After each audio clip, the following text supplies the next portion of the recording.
You're What do I do? sideways. Oh my God, what do I do about this? Let's see Okay. here. Hello. Well, That while is, I'm trying to figure yeah, it see out. if you can. There you go. Hello. Hello, how are you? I'm good, thank you. How are you?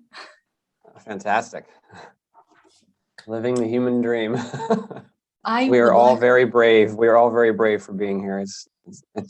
I really hope that people who hear can be reminded of who we really are. You know, if we can do that while we're here, it's the coolest thing.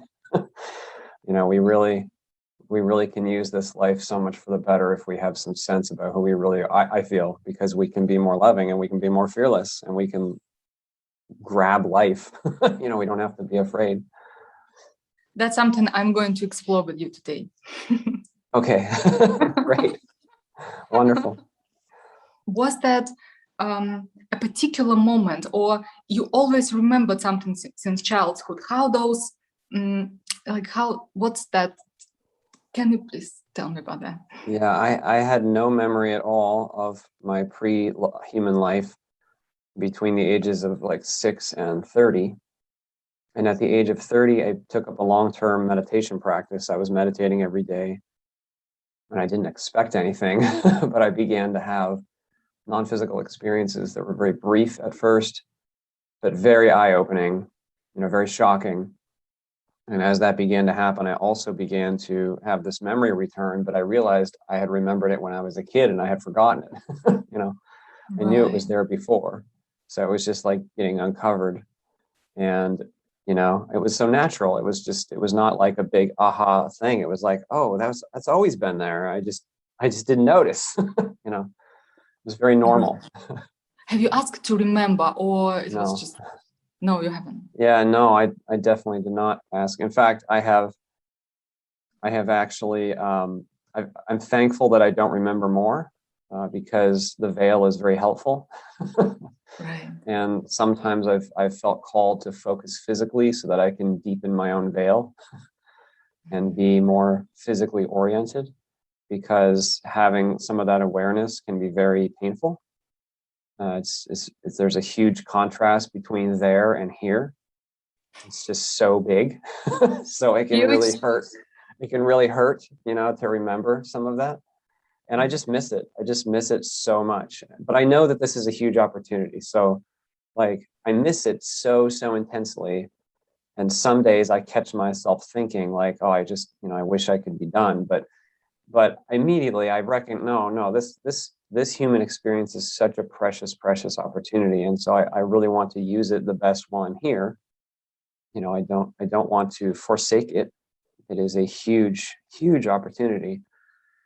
But yeah, if there's having some of that awareness can just be painful because the homesickness is just very real. How did you say it? Do our best. Use it Use the it best way. fully. Yeah, Yeah. use it like what? What is that? Like, how do we like? What's that for you? Yeah. To use Oh it fully. man. Yes, I feel so much about this specific topic. Um, there are a few really important aspects to it. One is that we really should do our best to try to meet life with love rather than fear. That's the main theme. And that means in any given choice, trying to make a choice that is based in love, and all the things that love means, and not based in fear and all the ego reasons, you know, not based in the ego reasons. And that alone unlocks life. You know, just trying to act from love and vulnerability and compassion and humility and kindness and willingness. Just willingness alone, just being willing to face our own crap, you know, face our own stuff. Just that alone is so powerful. And okay, so that's kind of the main like kind of moral idea or ethical idea, but in a very tangible way, I can feel the contrast of the physical. And what I mean by that is that like human life offers a counter pressure or a counter current, maybe. Like like there's a river with a current coming at you, you can try to swim into the current. It's kind of like that. Our circumstances are the counter pressure. So all the challenges of our life, you know, the biological context and the social context and the financial context and the psychological context and all the contexts that we're working with and engaging every day, that is the opportunity. In those contexts is the opportunity. And so how can we best use that? It really helps to not fight any of it, and just to really, really experience, really know, really feel all of it. Like really allow ourselves to know it and not struggle against it, not fight it. Because even when pain arises, we actually don't need to fight the pain. I know this is hard to say. We don't need to fight pain, because even pain, when it arises, it many times our pain is asking for our attention and our love and our feeling. And I like the phrase, we can feel it to heal it, you know, because when we're willing to really sit with what is in us, sit with what's arising and look square at it without the stories. You don't need all the stories of the thinking mind. Feel what is there. Then it's very liberating, because at first our fear, because we avoid these pains because we're afraid. You know, we have perceptions that we buy into here that are not in alignment with who we really are. So we may buy into the perception of, I am not worthy of love. It's a common one on earth. Or the perception of, I have no power. Or the perception, I am not free. You know, those are, or I'm shameful. Those are really big common themes on earth. But when we do that, we react in fear, because that's not really who we are. Who we really are is powerful, free. We are joyful spirit itself. So when we buy into a perception that is not in alignment with who we really are, we can experience fear. And we're so resistant to feeling that we lock it away under hundreds of layers of ego and story. And we try to, and then so much of our lives becomes, how do we plug that gap? How do we fill that hole? What thing can I get? What drug can I get? What relationship can I get? What, you know, whatever. We seek all the time, rather than fully allowing even our deepest fear and our deepest darkness, if it arises. We don't have to go find it. It will arise. If it's in us, it'll arise at one point or another. And when it does, just being willing to fully feel that and know it. Because so when you do that, it might feel like a tornado, like a windstorm that's going to pick you up and kill you, smash you. It's so painful. It's so fearful. It's so dark. It will just crush me. Well, it will feel like that maybe, but after the tornado picks you up and throws you around and you hit the ground, you realize not only are you still there, you are free now, because now the pain has expressed, and the wind loses its momentum and it can go away. And then it's just peace. And the joy that was always you is what's left. Like joy is always on the other side of that which we fear. Okay, so this thing with being with the fear, right? So how long do you actually, okay, here is the fear, here's me, right? So how long do you stay with the fear so something transforms? Like how many minutes? That's a good question. Yeah, that's a good question. Okay, so all right, so I experienced a trauma when I was 22 that was extremely traumatizing for me. And I had post-traumatic stress for 7 or 8 years. And I couldn't even remember my life before the age of 22, really. That's how traumatized I was. So it took me years I went through counseling called EMDR therapy. It's a form of counseling. And I found fear layer after fear after fear, down, down, down, down, down. And every time I found a new fear, I thought, oh, that's got to be the root. That's got to be the real fear. And I'm saying this as a background because it took me years in earth time to go through all these layers, but this is important. At the very bottom, the deepest, darkest, most terrifying fear, I only needed to really feel for a few seconds. Really? But I really needed to feel it. Right. But it took years even for my ego to let me find it. Right. But then once I found it, it was breathtakingly low vibration, very fearful. But I didn't. But I don't fight it. I just let it. And then after it's known, it's okay. You're there. It's okay. Like your being, I'll put it this way, your consciousness, your being is deeper than the deepest fear. Right. Wow. So it doesn't take long. Now, I mean, maybe it'll take more than a few seconds, maybe a couple minutes or something, but it's just about the act of being with it and honoring it and knowing it that can heal it and release it. Now, like I said, the ego covers it up. So it's not like you can just go sit down right now and say, okay, I'm going to go face my deepest fear. Yeah. That's what I was thinking. But when you're willing, and when you really are ready to do the work, see, when you're ready to do this, the universe wants to help you, because this is part of what we're doing here. Spirit will help you to heal and to face your crap. And so when you're willing to really own your own issues, they will come up for you as you're able to handle them. You know, like you're the deeper parts of you knows what you can handle now. So you'll get the next idea, which will be maybe very hard. But that's okay. That's a good, important step. And Right. it just happens very naturally, as long as you're willing to always face and feel and not run away from yourself. Is it And I say always yourself, yeah. I say yourself because it's not the true you, the real you. There's nothing to run from in yourself, but in your own psyche. I mean, in the human personality gets identified with the story very deeply. And so we need to be willing to own our role in our own story. right. When were we the bad guy? When have I been afraid? How have I not been loving to the person next to me? You know, oh, these people, like sometimes someone will have a theme in their life, and someone will tell them, oh, like maybe 5 or 6 or 7 people, especially romantic partners, seems to be where it's most easily discovered what your problem is. You know, like your weakness gets shown to you, and most people, oh no, that's not my problem.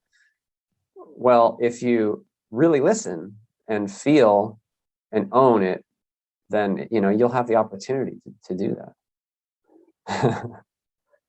Is it always safe to face all the layers and Yes, everything? always. Yeah. Always. Mhm. Always safe. We are never not safe. The perception of being in danger is local to Earth. It's something we learn because we're biological, and we see a world where the body can actually be killed. It's very extreme, right? I mean, Right. and we feel pain, physical pain. You know, if somebody stabs us, my goodness, that really hurts. So I'm afraid of that.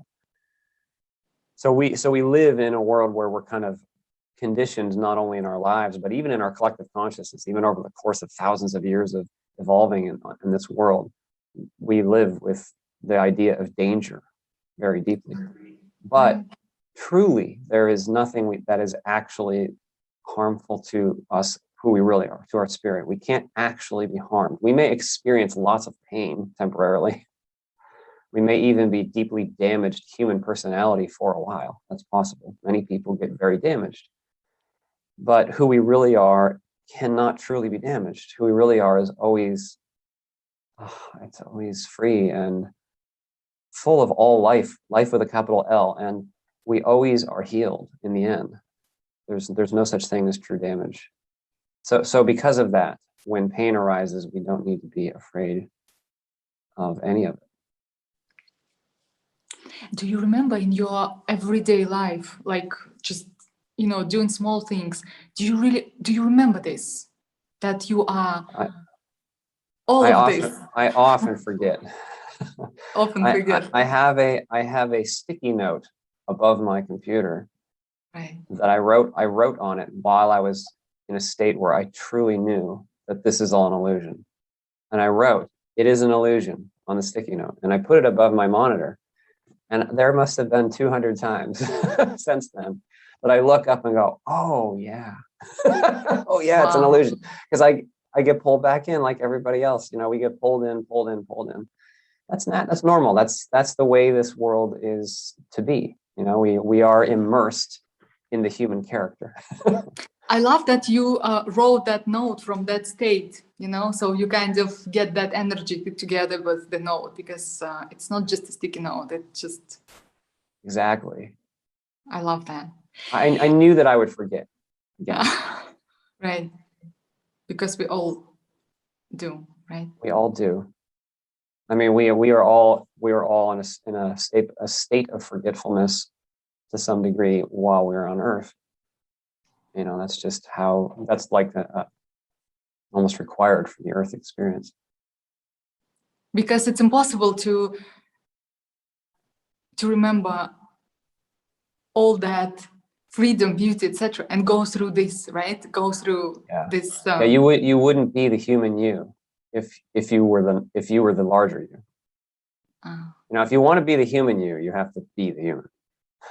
You got to be the human. You got to be in the perspective of the human. You have to forget all the rest and just be you, be Anya, be whoever or whatever is listening today. You need to be this character that you think has your name, and you're a male or female and you have a job or whatever. You know, you have to really be in that perspective, and that is the value. That's where the value lies, is in the rich context of being that character. And then later, when you're done, you can honestly say, I was that. Right. I was that human. I know what it's like to be in pain. I know what it's like to be forgotten, or to be treated poorly, or to not have money to buy things. Whatever. I know because I was there. Like I really was that. That requires you to really be veiled so that you can deeply be in that perspective. What was so fascinating is that when I heard your story, and your purpose was to come into this body, to go through a specific type of fear, and that is the reason why all of this exists for you. And that was just so, for me, like, because we do go like for all these big things, like who am I, and all of those, I have to accomplish 1 million great things to do, and actually maybe that is really simple, that you are here just to have one particular experience. I don't know, like what tell me about this. So the human mind likes to limit things because we think of one thing at a time, and we're really good at thinking about one thing at a time. Well, the soul is not limited, so I will not say that. So while that was definitely my primary intention, to face and integrate and heal a very specific low vibration for the sake of expansion, while that was true, it was also so rich with possibility, and all experience is beautiful, and all experience is a gift. So being given the precious opportunity to be the human and play the human character and have this experience is like, wow, what a gift. So that was my primary intention, of course, but there's so much more to it than just one intention. I will say, though, on that topic, and this may be useful for some people. Okay, so as the soul evolves, its intentions for life engagement may become more specific. So in the beginning, any experience may be more, maybe very useful. But then as we develop, it may be very specific things. And okay, now I really want to know that. Now I really want to experience that. Now I want to master that. That just happens naturally as we progress, so to speak. Okay, but like if we because it's just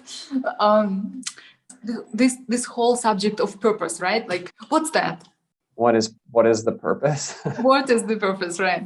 The purpose is the expansion of love and joy through the process of evolution, which is the integration of experience and the ability to meet rich contexts like this with love rather than fear.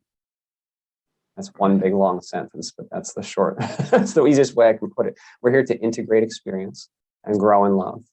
And as we grow in love and which conquering fear, not conquering is a bad word, integrating that, coming to terms with fear and healing it is synonymous with love, because our true nature is love. So when we're not hindered by fear, love is naturally what we are, and we can shine it more brilliantly, more beautifully. So the purpose is to have a rich context through which we can make choices and integrate rich experience for the growth, for the expansion of love and joy. It's all about love. And also, we're super creative beings. We're very, very creative, like ridiculously creative. And we're so creative and we're so bold in our creativity and our joy that we even do this. We even come to be physical. Right. It's like a work of art. Like being physical is like a living piece of artwork. I'll do that too. It's beautiful. Wow. How does someone remember his or her purpose, do you think? I think that's so personal that I don't think there's any one thing that can be said. But I'll just say two things. First of all, I think it's really helpful to gain familiarity with what you really are, which is your awareness itself, not your thoughts. And that's why meditation can be so helpful for many people. We talk about meditation like an activity. It's not really an activity. It starts as an activity. But putting aside the time to go investigate what is your living consciousness itself. Go see. Just go see. Underneath the thoughts. It's okay if the thoughts keep coming. That's fine. Still, keep returning. Feel, what are you really? Gaining that familiarity with your awareness itself is really powerful, because as you do that, the thoughts lose their momentum. As you practice meditation, thoughts lose their oomph, and then the larger parts of you rise up on their own. And so in that, it can be easier to discern what's really going on, because while we're really wrapped up in the thinking, the whole world is just the thoughts. Like I got to pay the bill. I don't like how this person treated me, blah, blah, blah. All the thoughts. That's like our whole life, So we need to give some space and be alert and alive and present in a way that is beyond the thinking. Just be. So that's the first general comment. The second, more specific comment then is that most people's purpose, I feel that most people's purpose is kind of made apparent to them because it keeps coming up over and over again in some way in their life. So if we come to deal with something, usually that something is like our biggest problem, or it's a problem that we're like, man, it just keeps coming back and hitting me over and over and over, or I keep having the same feeling come back, or I keep having the same kind of relationship, or I keep having the same relationship with a substance or something, or there's a physical limitation that I've been dealing with my whole life, whatever. It's not always the case. I'm just saying that many times what we're here to deal with is very much a part of our lives, because we're efficient with how we use our experience. So it can help to pay attention to the reoccurring feedback. That's a good advice. Right. But it's very personal, because each person's relationship with the divine is very personal. Each person, each being is so beautifully unique. Like I know when we look at each other, we see relatively similar bodies. We all have two eyes and a head, and we got shoulders, and all the things. Each one of our souls is so unique, like a universe unto itself of new, different colors and sounds and textures and motivations and history. So much history and so many qualities and personality. Such a unique vibration. Just put it that way. Like each soul is known in a very, very, very personal, unique, never to be replicated way. So because of that, I say all that in the context of your question. Because of that, each person's relationship with the divine or with themselves, with their higher selves, will be unique. Wow. One body is young, one's old, one's black, one's white, whatever. It's okay. Like we all are spirits playing these things. We're like playing characters on a stage. Like we don't need to like this. It's the ego that immediately says, well, I, compared to you, am this certain way. And then Yeah. why does the ego do that? Because now he's trying to claim power. You're trying to claim power so you feel better about this deep, deep fear. Another question is about inspiration.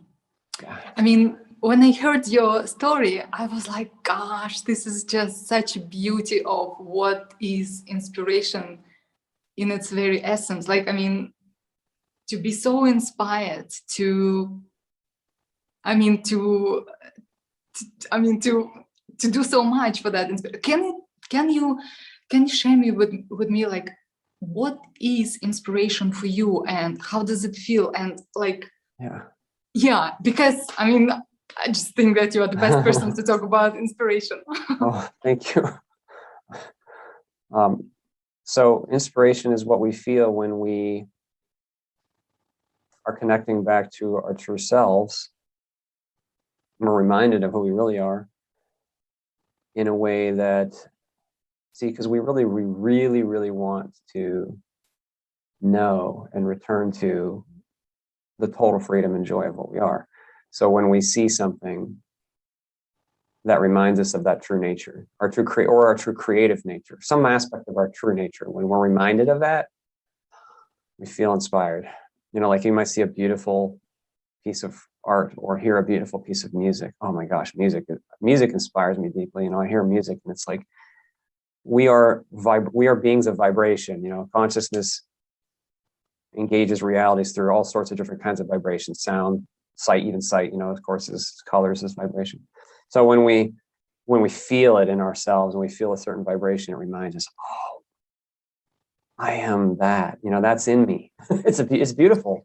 It's ineffable. There's no description for the power and the joy of what we really are. So we are inspired by things that connect us to that or remind us of that. How did you meet that being? I mean, how Yeah, did yeah. this moment felt when? Okay. Can, Yeah, I can definitely. So the moment you're referencing is in my pre-birth experience, long time, ancient times ago, long time ago, before I had ever been physical, coming across a being who had been physical. And he was so, okay, in those reality systems, at least where I was then, you can fully sense and know the quality of the being of those you are with. Like, it's one of the things that we really love doing and that we enjoy is sharing our quality, feeling each other. And I felt what he was, and he was incredibly powerful and free and full of joy. And he had so much wisdom, and the quality of his nature was just so potent and rich and capable. It's very hard to describe. There's not a lot of good words at all for this. And so I was inspired because I sensed, like I asked him, how is it even possible that you are this? How is that possible? And he shared with me, I'll put it in a unique way, that he had used the contrast of the physical. I mean, he didn't put it that way. I'm just saying that is what's important to know about it, is that he had experienced a physical life, many physical lives, but in one in particular, he was very damaged. He had a lot of pain, and it lasted with him for years and years. I mean, just terrible pain. And the quality with which he met that experience allowed him to refine in the most beautiful way. Not that the pain did it, it's that he worked with the pain, or his relationship with that moment was still in love somehow.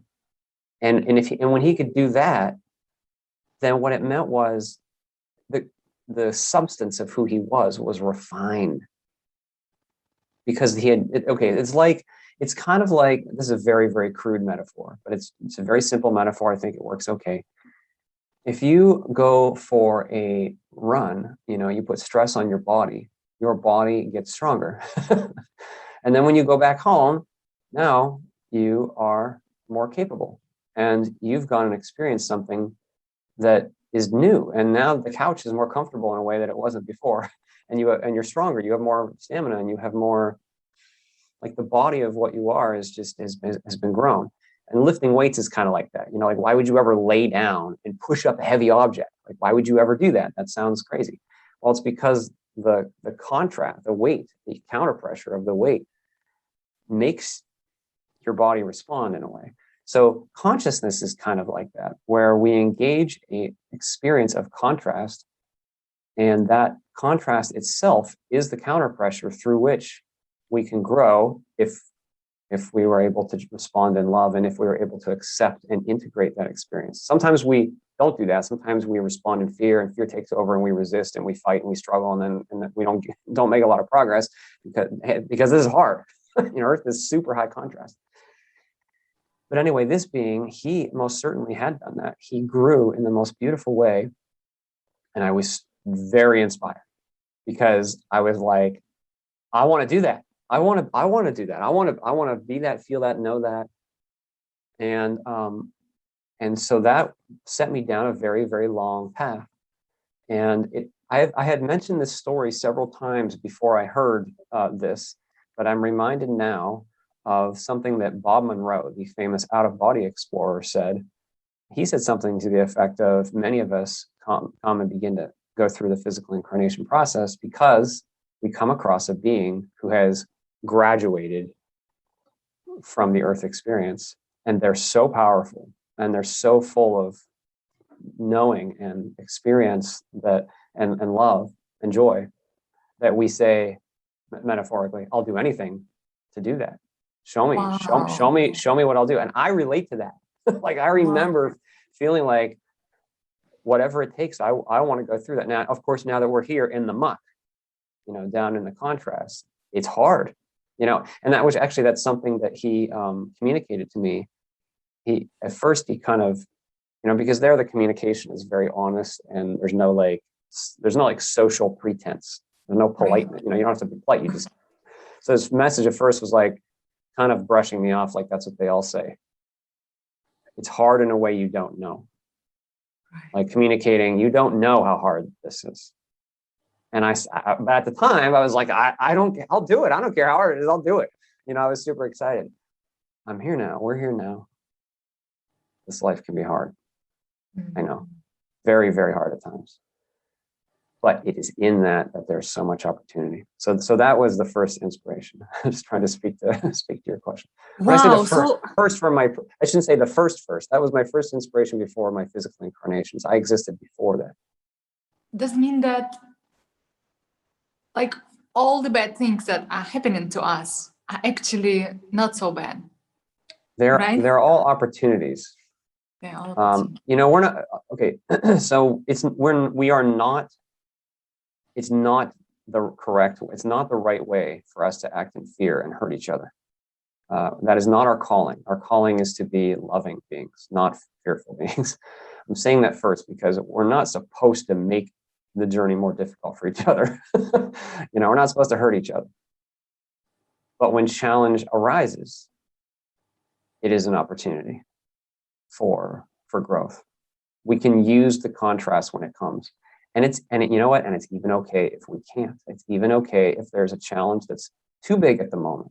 Actually, there's nothing too big for you. That's at the base level, nothing is too big. But if it feels too big, if it seems too big, if it seems too hard, that's okay. Have mercy on yourself. Be gentle with yourself. This is not an easy journey walking in the physical. Is it necessary for you, let's say, to go through many years of some dark experiences in order to, or maybe it's possible to reduce? I mean, yes. Is it important to have much of that, something that is I will never say that it is important that we go get suffering or that we go suffer. Suffering is going to happen because we have yet to evolve. That's going to happen already, because suffering is what happens when fear happens. And fear happens when we have not yet evolved enough to meet this context with love. Loving beings evolved beings can meet a given context and not have fear. That's possible. But for those of us who have fear and the pain of it, it is an opportunity. It is an opportunity when the contrast arises. So I'm being careful how I say that, because I don't want to communicate that suffering is good. Yeah. Okay, that's good. That's not the case. It's not the case, because it's not necessary. It's actually not even necessary. But when it arises, why? What is it teaching? What is the fear that is allowing you to suffer? Or if it's a pain, what is your relationship with that present moment when the pain is there? Like if it's a physical pain. Like a couple of years ago, I had a very painful physical condition. My gallbladder was failing. It was ridiculously painful for about 6 weeks. And I was in tears throughout the day, every day. And, it's not my first very painful experience, but I tried to, when the pain was at its worst, look at it in a way that is not labeling, not interpreting it. It's just a sensation, a very strong sensation, but it's just a sensation that I put the meaning on. I get to assign, what does this mean? And what am I feeling? And it's okay if it feels really strong. It's okay if it's hard. Be gentle with yourself. This is like seriously deep stuff we're doing here on Earth. This is not like kindergarten. No. This is for the very daring beings who are willing to go through this much rigor. That's us. That's you, whoever's listening. You're a brave being. Now that we're here, how do you meet that moment? That's all you have to do, is meet that moment. Meet the moment. You don't have to worry about the whole thing. Just meet your moment right now.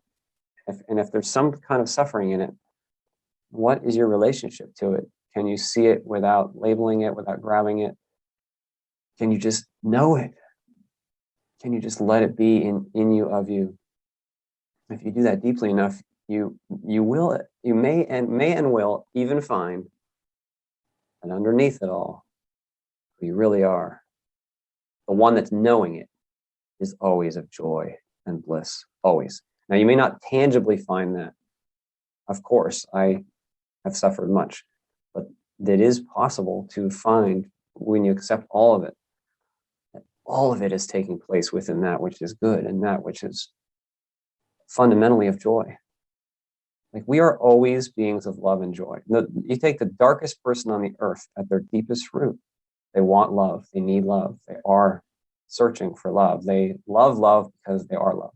Like at the deepest level, that unity, that connectedness, that acceptance is what we all are. We're just pretty unevolved compared to how we might be someday. And so we make a lot of fearful choices every day, and we hurt each other all over the place. We're like a bunch of children running around. The human race is at a relatively young stage in its evolution. And we are currently hurting each other, hurting the planet. We're just kind of focused on these very short-term ideas, consumerism and materialism, and, buy the next thing and try to take the next, drink the next caffeine or take the next drug, whatever. Just, we are not, as a species, fully there yet. But when those challenges arise, it is an opportunity. Beautiful. And what is Earth for you? Like, because you said somewhere that the Earth is something so beautiful, but like it just felt like there was more to that. Like, what's your perception of the Earth? Okay, so there are many, many opportunities we can engage, physical opportunities, even just in our universe. And there are many universes. Many? Very, very many. Very, really? very huge multiverse, and Earth is like this tiny little piece. But Earth is very precious and unique, because Earth is one of the most special, I don't know, the words are really poor. I have felt that the Earth is very precious in the opportunity of what we're doing in this play. Like the human race, especially where we are right now, is in a very interesting time. And the simulation is very rich and good. And we're trying some rather extreme things. We're trying to integrate some extreme vibrations. We're trying to grow up in big step ways in a short amount of time.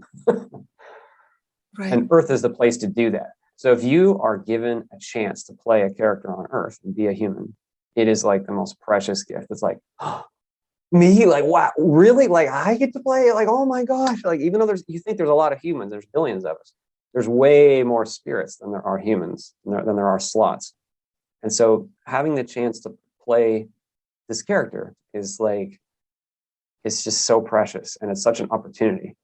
And, we often don't think about that now that we're here, and many of us are just trying to get through our suffering. I know. But it really is a precious opportunity. For everyone. Everyone. Absolutely everyone. Even being an animal on Earth is a huge opportunity. Really? Yeah, or to be able to be a dog in someone's family and love them, and so, wow, like, that's huge. Like, it's all very significant. Everybody who's listening today is significant. Like, you really are. I'm not just saying, you're very significant wherever you are. You're very precious and important. And what you decide to do with your time here in the small ways is very important and powerful and precious. If you can choose love over fear, if you can be if you can be yourself, be your real self in some way, some small way. Wow. That's using this opportunity for what it's meant to be. It's amazing. Like, the only failure that we really can have when this is over is wasted opportunity. Like, we can't actually fail in what we're doing here. It's a big play. We have fear. It's okay. On the other side, it's known. We're really trying something difficult. Everything is understood. You can't truly fail, but we can waste the opportunity. That happens. And that is a source of sorrow, so to speak. Not really sorrow, but it's a source of disappointment on the other side. If you waste your time here. Wow. It's just, so much, like, I'm taking that in. I absolutely, it's like, some moments you just want to have that stillness and just really take that in. I love the stillness. I'm happy to have no conversation. Just be still. Listeners can't hear much if there's no speaking. Maybe feel much.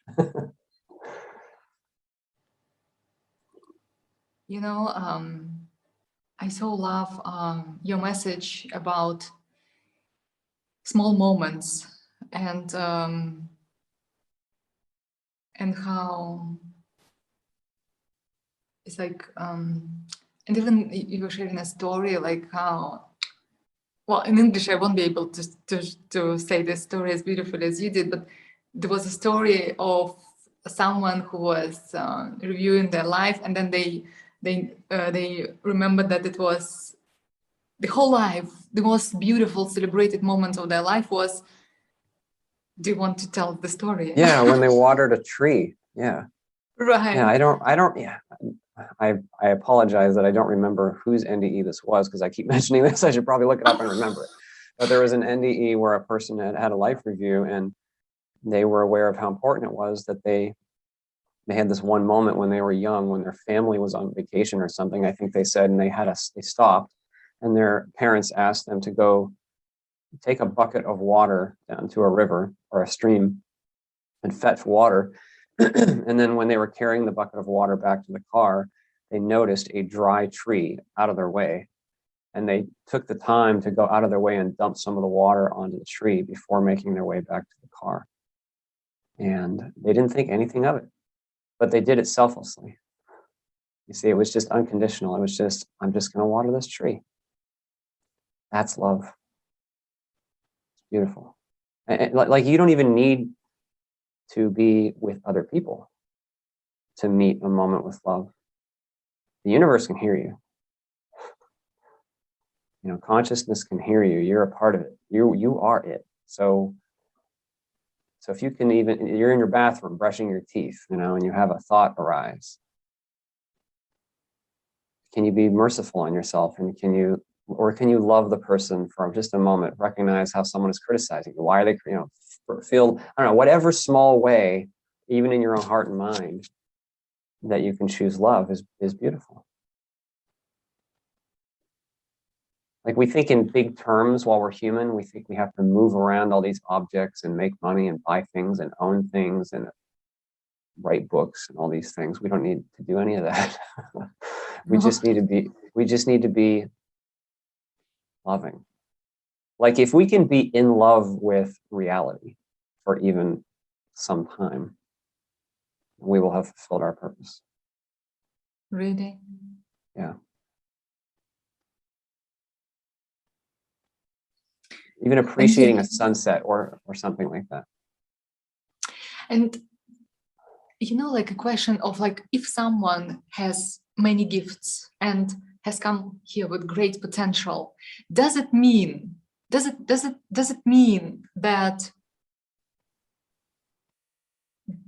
they are there to share it all with the world, or does it mean that this design has to be fulfilled? Like Yeah, do the gifts have to be used? Yes. Like, we are responsible for who we are, put it that way. So if you have a gift. Wow. Wait a moment. We are responsible for who we are. I love that. So if you have a gift, you're responsible for using it. Right. Really? Yeah, but it's okay. I'm saying that simply in the broad sense that everything that we are responsible for. Okay, so like, let's say you have a friend, and the friend tells you something personal about themselves, and now you have some power over them because they told you a secret. Okay, so now you have to decide how you're going to use that new knowledge. You can use it lovingly and support them and accept their vulnerability and do not, and honor it. Or you maybe one day you're feeling a little egoic and you gossip about your friend and it ends up hurting them. You're responsible for that. Right. So the same thing is, that's just a piece of knowledge, but the same thing is basically true of even our abilities. Like, as we grow, we become more aware, more capable. I'm being careful not to categorically say, if you're good at this thing, you better go use it. I'm not saying that. Mm-hmm. You have total free will. You have total choice how to use your life. I'm simply saying that we're responsible for who we are. So do your best in all ways that you can. We should utilize our context the best way we can, even if we don't know why the context is what it is, because of course we don't remember our pre-life planning most of the time. So people will say, well, I don't know what I signed up for, so what am I supposed to do? Right. Use your context. That's it. Use your context. Like, what I mean is, if you're like, whatever, if you have health issues, or if you're in a certain family, or if you're in a certain country, or if you have certain abilities or certain weaknesses, just do your best to use that context and be the real you in it, and try to choose love rather than fear in it. If you do that, like, you'll find your way to what you are trying to do, because ultimately all of this is about love. Love means so many things, and it means the exploration of so many kinds of experience. So I'm not just categorically saying one kind of love. I mean all the things that love can mean if you are genuine. I think it's the best word. If you can be genuine and authentic with how you meet your experience, and you own your own crap in your context, then that should be, so that is very powerful. And if you have talents, that you came in to use, then you will be aware of those talents. You will have recognized them probably. And if you feel called to use them, use them. Another question is about communication with your higher self, with your teachers, your guides, how do you call them? And what's your way to like to establish that communication to so they so Yeah, that really happens it does happen. all the time? It happens all the time, whether we're aware of it or not is another story. I only rarely have those kind of exchange. I do have those kind of exchanges occasionally, but they are very real. I'll just say two things for how we can encourage that exchange. I'm okay. First of all, you kind of lumped the higher self and spirit in general in one bucket. I'm just speaking in general to interacting with spirit, so other beings or guidance from the spirit, or not, or guides who are trying to help us, trying to perceive that.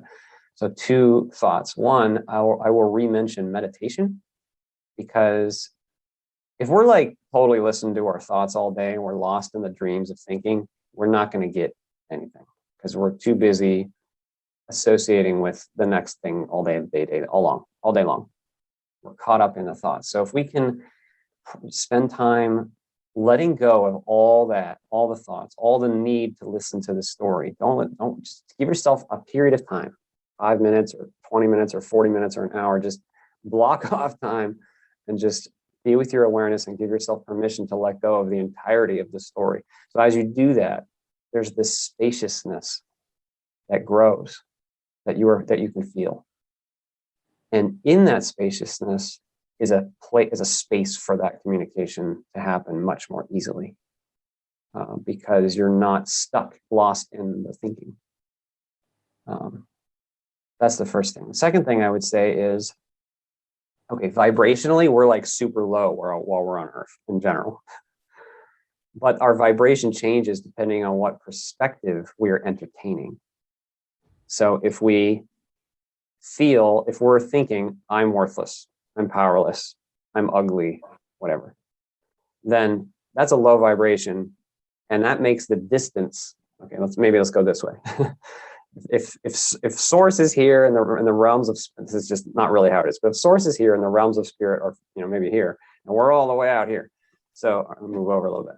So if we are entertaining a low vibration perception, we are inadvertently increasing the distance vibrationally. Like when you feel low and when you feel pain and when you feel fear, that is because you are vibrationally distant. Like the neurochemistry will immediately reflect it. I mean, it's in your brain too, of course, because you're physical. But I'm saying if you think like, I'm powerless, like distance increases. But on the other hand, if you really feel grateful, or you recognize the love in the world, the love in yourself, or you appreciate beauty, you are naturally, automatically increasing your vibration back up. And I'm mentioning that in the context of this question because they are so high vibration, they have to like kind of come down. So if we can go up and they can come down, there's a place to meet vibrationally in the middle. And so that is one reason that I feel that like mediums who are real and genuine are usually people who are very evolved. They've met a lot of fear, and they generally are very loving and real. They don't do it as just like an activity or skill, because usually if it's just like an exercise, that's usually a lower, usually there's some ego service going on there, and that's not very high vibration. But if the desire to serve and connect is genuine, then the vibration is higher. So that's a meeting place for it. Oh, and one other thing, when your guard is down, that's kind of an example of the first one, where you're not lost in thought. Like a lot of people say, like someone will pass, like a loved one will pass, and then 2 months later, they'll be in the shower or something, where they're letting go, they're vulnerable, they're not thinking, they're just in the shower. And then all of a sudden they'll have a message, or they'll feel their presence or something, and then, it's kind of common to hear that, because their guard is down. They're not associated with the grief thoughts this moment, they're just being, and there's a space. And by the way, while I mention that, this isn't your question, but I'll just mention this. The love that we have for each other is a very powerful bridge, a very powerful connection. So when someone dies, not really a big deal in consciousness space. In the physical, of course, it's a terrible loss. But in the field of awareness itself, in consciousness, we are very much connected to those that we love and those who love us. And even one loving thought, just one thought, is enough that they can kind of like follow back and come with us and be with us, and maybe even try to communicate with us. Whether we perceive it or not is another story. Because, like I Oh, said, really? yes, we're in a super low vibration place, so we often miss it. we're too dense, so dense. But loving thoughts are like, I heard there's one channeled source I really love named Silverbirch. I love Silverbirch. And he said something like, we perceive your loving thoughts like a sound on the wind that we can follow to you. Oh, I love that. And Wow. that is something I resonate with, that that loving connection is a powerful bridge. So I'm just mentioning that for anybody who may be in grief right now, that you haven't lost those. We can't lose those we love. It's not possible. No, we can't lose them. We will grieve in the physical because we may not see them physically again for a lifetime, of course. But that's just a temporary play. It's a dream. This is like a dream. It's going to end. And when it's over, those relationships are still there. They're still real. We can still further them later. We can still go do things together. In fact, the thing is, love is what we are. So, and love is in relationship. So it's precious when we have loving relationships. Like even a small amount of love on earth that binds two people together can feel very potent and strong in the non-physical. And so big relationships, deep relationships between spouses or family members or close friends, those are some powerful bonds. So does it mean that everyone who we love, I mean our relatives, people who have passed away, so everyone who is no longer with us, so do we just send loving thoughts all the time? Do we send loving thoughts all the time? Yeah. To them. Well, you can if you want. You don't have to, because your true nature is known and seen. All right. So they already know. All right. If they want to come spend their time in that way, I mean, I'm putting it in a human way now, because there's no linear time on that side, it's connected. But if they want to do that, then yes, they can see and sense and feel like in spirit, there are no secrets. Everything is seen, everything's known, everything's open. You can't hide who you are, if you and you can't hide how you really feel about people and how they feel about you. And if there's real love, it's real.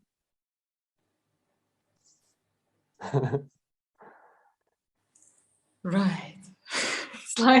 It's like I just feel we're trying to put like really big things into.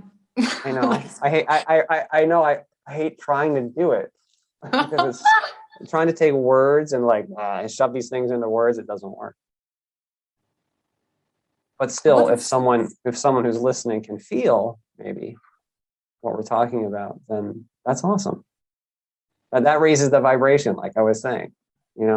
Just even you and I having this conversation, other people listening, it's like a energetic opportunity. People's vibration gets raised, and then the non-physical friends, our guides, they can even use that. They can be like, oh, look, see, that's available now. Let's go. That's great. Let's do that. Let's use that. Let's help nudge these people in the right direction and encourage them. So much encouragement is actually coming our way if we can feel it or not. Wow. And what is like if I ask you, what is the soul? So on Earth, we like to think of reality like things.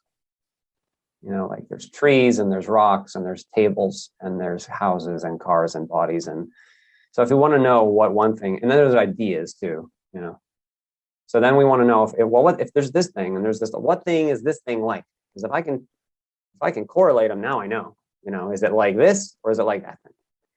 Well, the problem is, well, not the problem.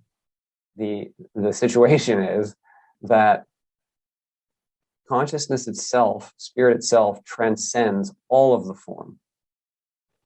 It's bigger than all of the form. So there isn't really any form we can use to identify it.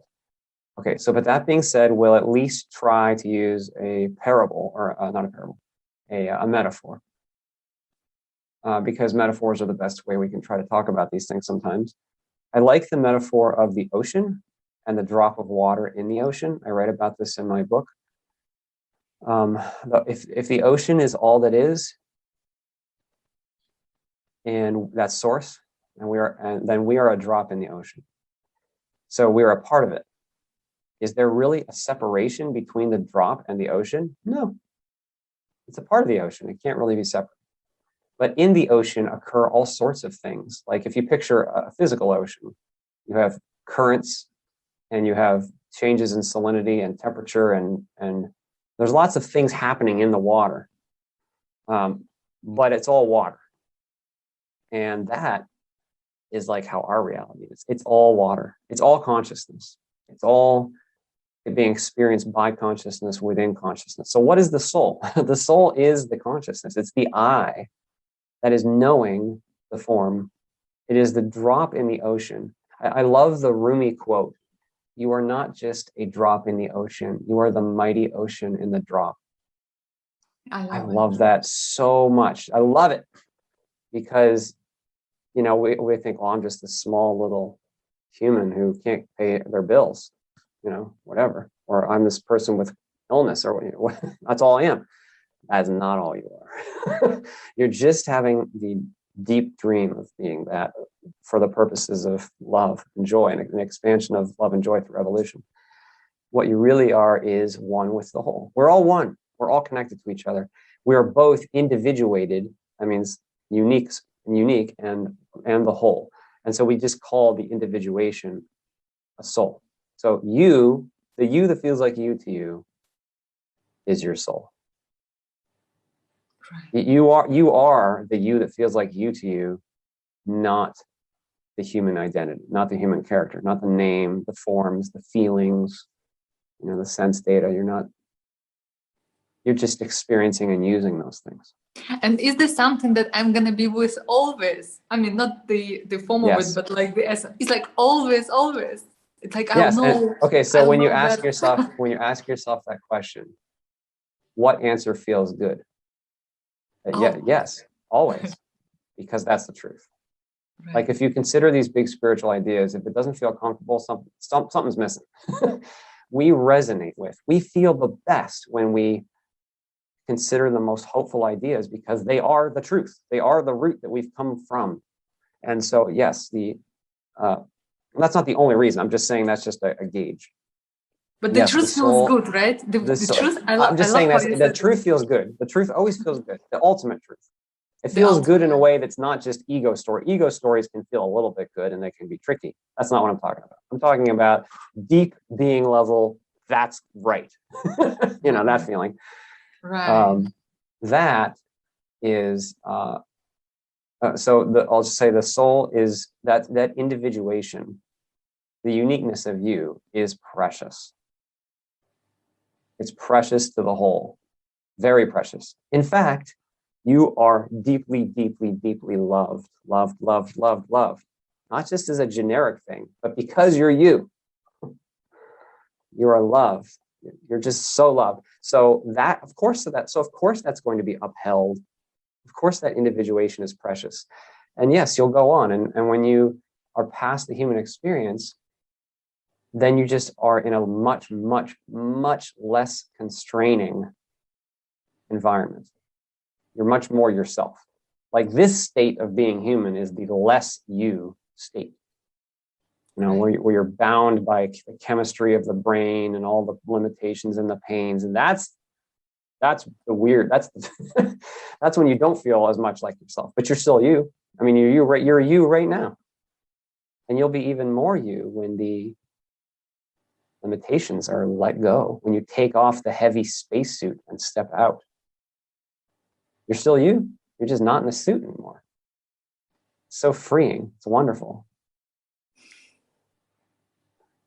And how do you remember that you are loved?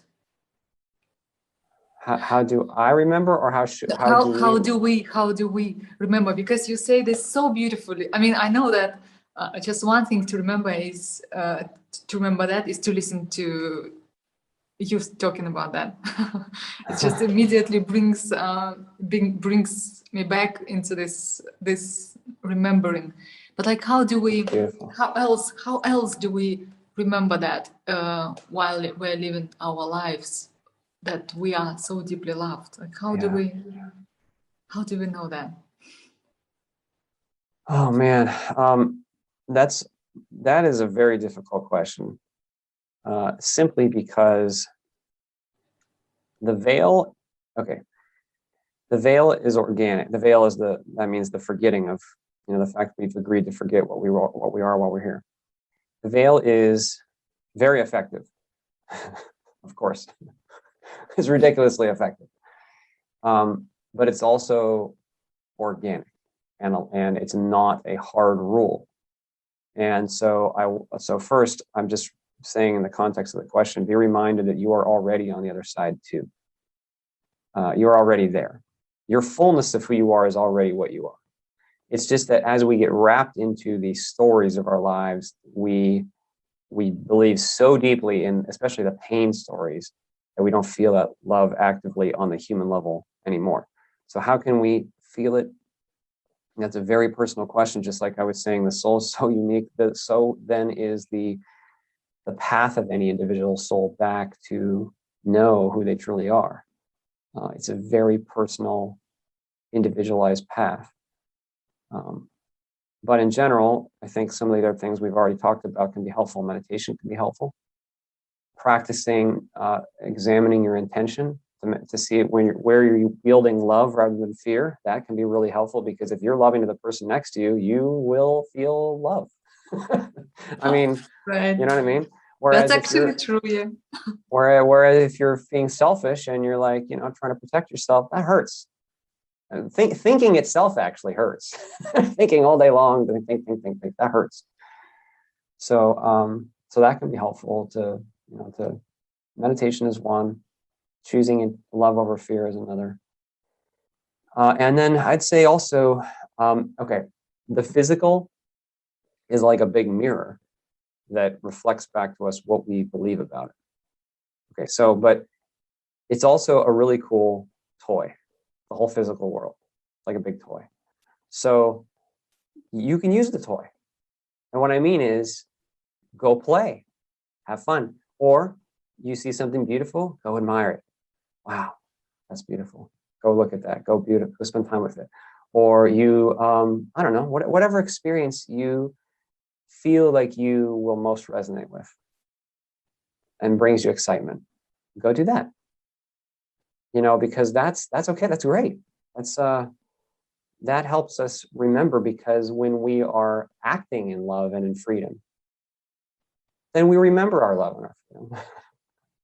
Before this body, right? It's like on the level of the soul, when I look at this life, when I plan, when I do sort of, how does this happen? I kind of design life, right? It's like, do I do the details? Like what that, like how detailed I do all of that. And then the question is, what if it's just out of my plan? So in my pre-birth experience, I had an intention first. The intention was to meet this fear and integrate this love vibration and to really grow in that way. And so then they brought me a life that was appropriate. Like it would work. It would be like they review, I don't know, imagine like a database or something. They review it all, and they are skilled at, taking like a package, like a life context, and being like, will that work for this being? Yeah. Is it hard? Yeah. Is it hard? Is it too hard? They review all of it, but it's all, tons of information is reviewed all at once. And then they bring it to you. And then I reviewed it. And as I reviewed it, I could simultaneously review all the millions of possibilities of what might happen and what was very likely or less likely to happen. But I also was able to make requests. So they were able to tweak it, tweak the package. They bring. And who are they? The guides. I don't know. They are. I worked with a guide who is a very loving and wise being who knows me very All well, right. and knows, is very wise. Wise is the best word. And so I worked with them, this one guide in particular, but them, a group of them, to I asked for things, and I kind of like I made certain statements that I was just certain about. Like, I want to be intelligent in this life because I really have appreciated being intelligent. I enjoy that quality. I don't really want to not be intelligent. You know, that was like one thing I mentioned, and they said, you can do that. That's okay. You know, so, and then they said, and then I said, like, I want to not forget everything this time. I want to have a tiny, tiny, smallest sliver of memory. Can I do that? And they said, yes, that will make the life more painful, more difficult, because I knew that the contrast would be even greater. I'd have to dive even deeper, and I'd have to be even more sensitive, is the right word. I'd have to be very sensitive. And I am very, very sensitive. But I knew that even that contrast was an opportunity for growth. So I accepted that. I said, that's okay, I'll do that.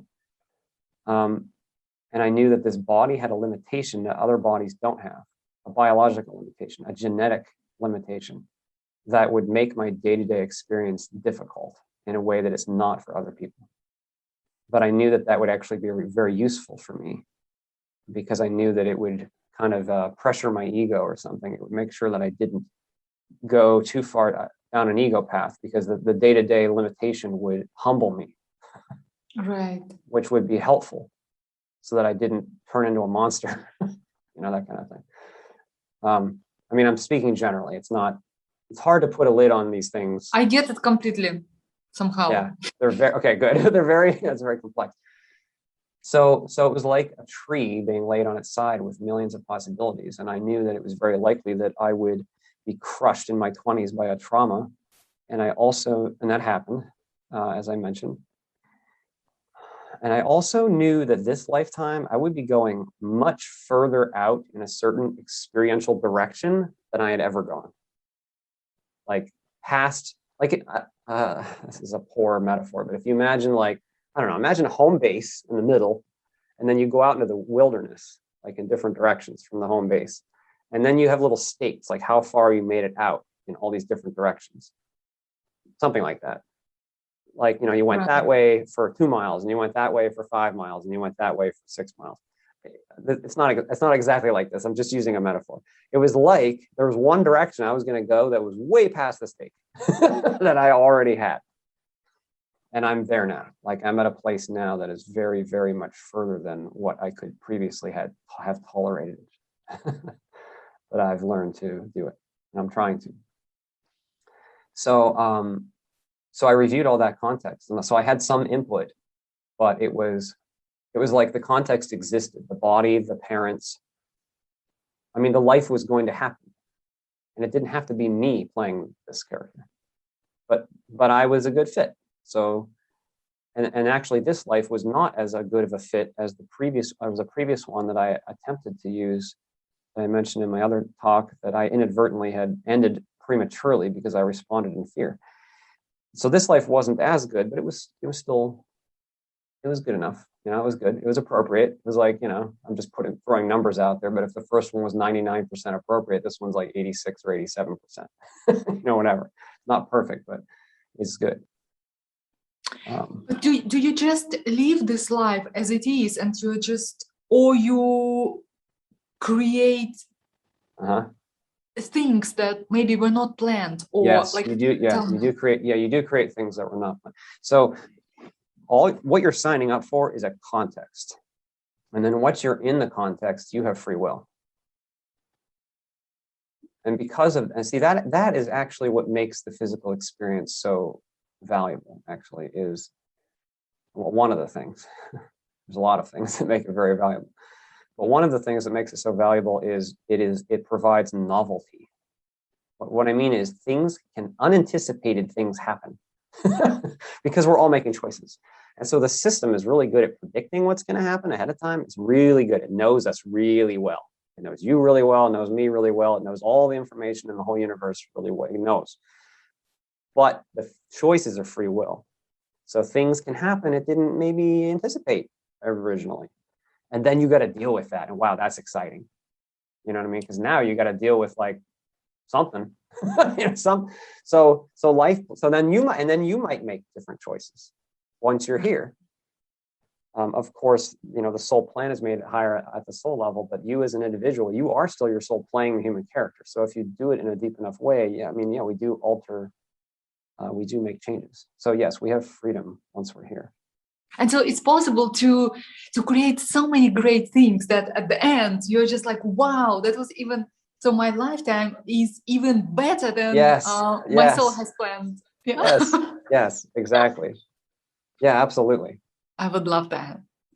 I would love that too. I really would love that. That's awesome.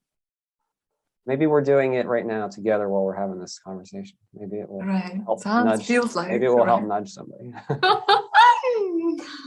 Wow, to have that freedom. And also this moment when your life has stopped unexpectedly, right? When you stopped your life in previous lifetime.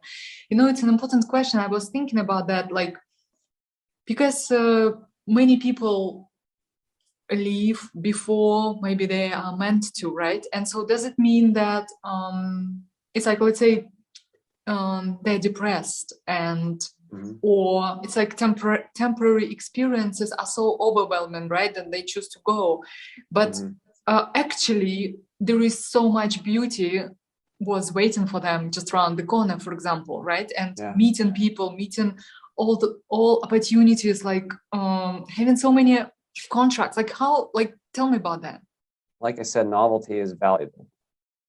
It is possible that plans are made and they just don't come to fruition, and that's okay. If that happens, well, maybe we'll try again later. That's all right. We can do that. But meanwhile, the experience that remains is also valuable in a different way that may have been unanticipated. Right. But also, I kind of want to say to the people who feel low, that, or thinking of those kinds of thoughts. I just want to tell them that around the corner there might be a completely different story. And absolutely. What happens is the more we're in fear, the smaller and smaller our, this is a term from Tom Campbell, the consciousness explorer, our decision space gets. In other words, the more that we focus on fear and pain, we tend to have less and less and less choices that are that we see. Like they're there. There are many choices there. And conversely, when we act in love and in vulnerability and in fearlessness, more and more choices become available. So they may not see what's around the corner. I will also say this is very important for anyone who's suffering with deep, deep depression or it feels suicidal. I have experienced incredible biochemical lows myself. They can be unbelievably painful. And when you're in the middle of them, it feels like it will never end. But that is a lie. The feeling that it will never end is a lie. It is the story of the fear and the story of the pain and the biochemistry. Here's the thing, having a brain and a body is very persistent and limiting. Like if the brain has a certain biochemistry going on, it will affect, of course, very much what you experience. Like if I take almost any medicine, any drugs, I cannot tolerate it. I will feel like I'm losing my mind and I will be in a lot of pain, neurochemical pain for a long time. But that's because now my brain is in, that's the energy state of the biochemical state of the brain.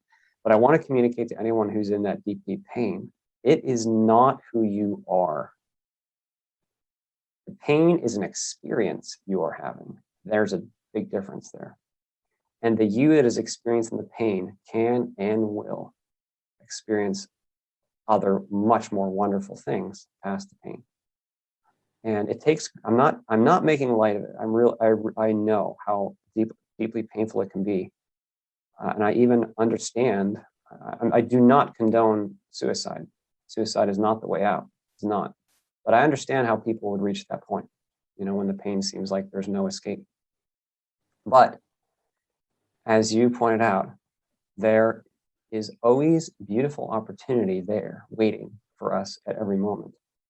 And when we can, and so we need to have an incredible amount of bravery to pick ourselves up off the ground and be like, you know what, I hurt, but I'm going to go live some life right now, in whatever form that means.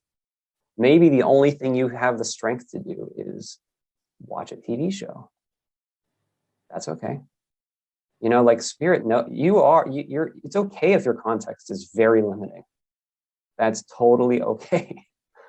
You get to choose how you meet that context. That's the key. The power of your intent, your choice. For this small moment, are you going to choose love or fear? Even self-love. Are you going to choose self-love or fear in this moment?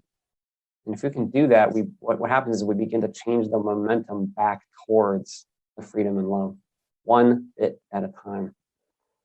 Like, and the other thing is, one last comment about that. Our mind is very powerful because we're framing the entire experience. So if you just decide, put your foot down, I am going to reframe this experience right now. Decide. The pain is yelling at you. You're terrible. You know, the world is bad. You're stuck. You're worthless. No. Use your intent, use your will. You are the master. You're the captain of the ship. Your ship may be falling apart, but you're the captain of the ship. Stand up. Claim your power. Reinterpret your experience. There's so much power in that. There's so much power in that. Our whole world is our interpretation of it, and we can change the momentum. I know we build up momentum of interpretation. If we look at the world in a certain way for a whole lifetime, our interpretation gets super deep. But now is the moment of power.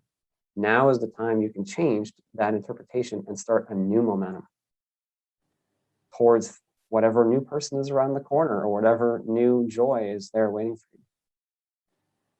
Like, if we talk about communication with our guides or higher powers, right? So it's like if you are really low, we can't meet, right? And it just feels like if you are really in the low place, then it feels like you don't have the power to even say, that's my intention. I know,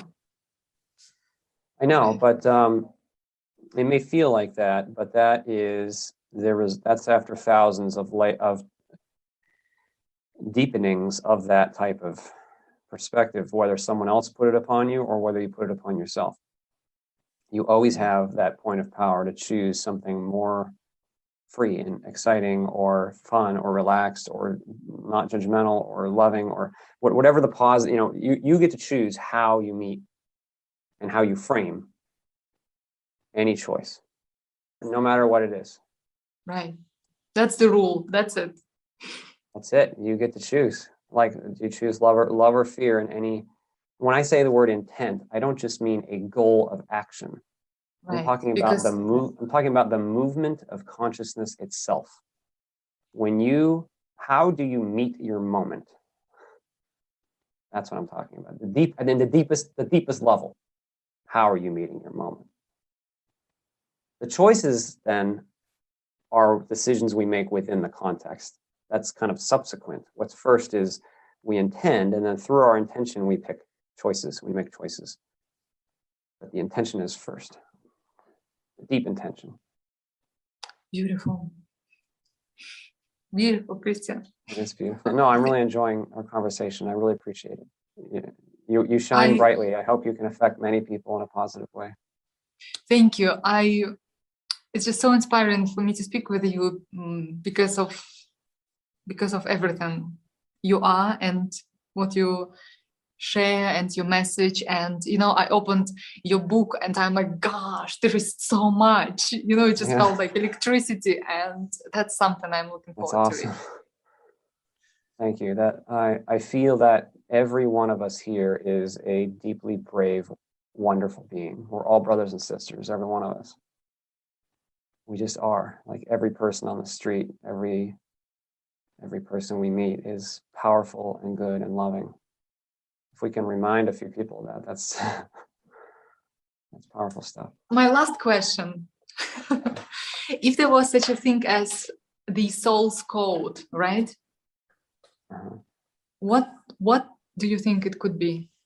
The soul's code is love. Right. Wow. It's freedom, joy, creativity, and love. Love is the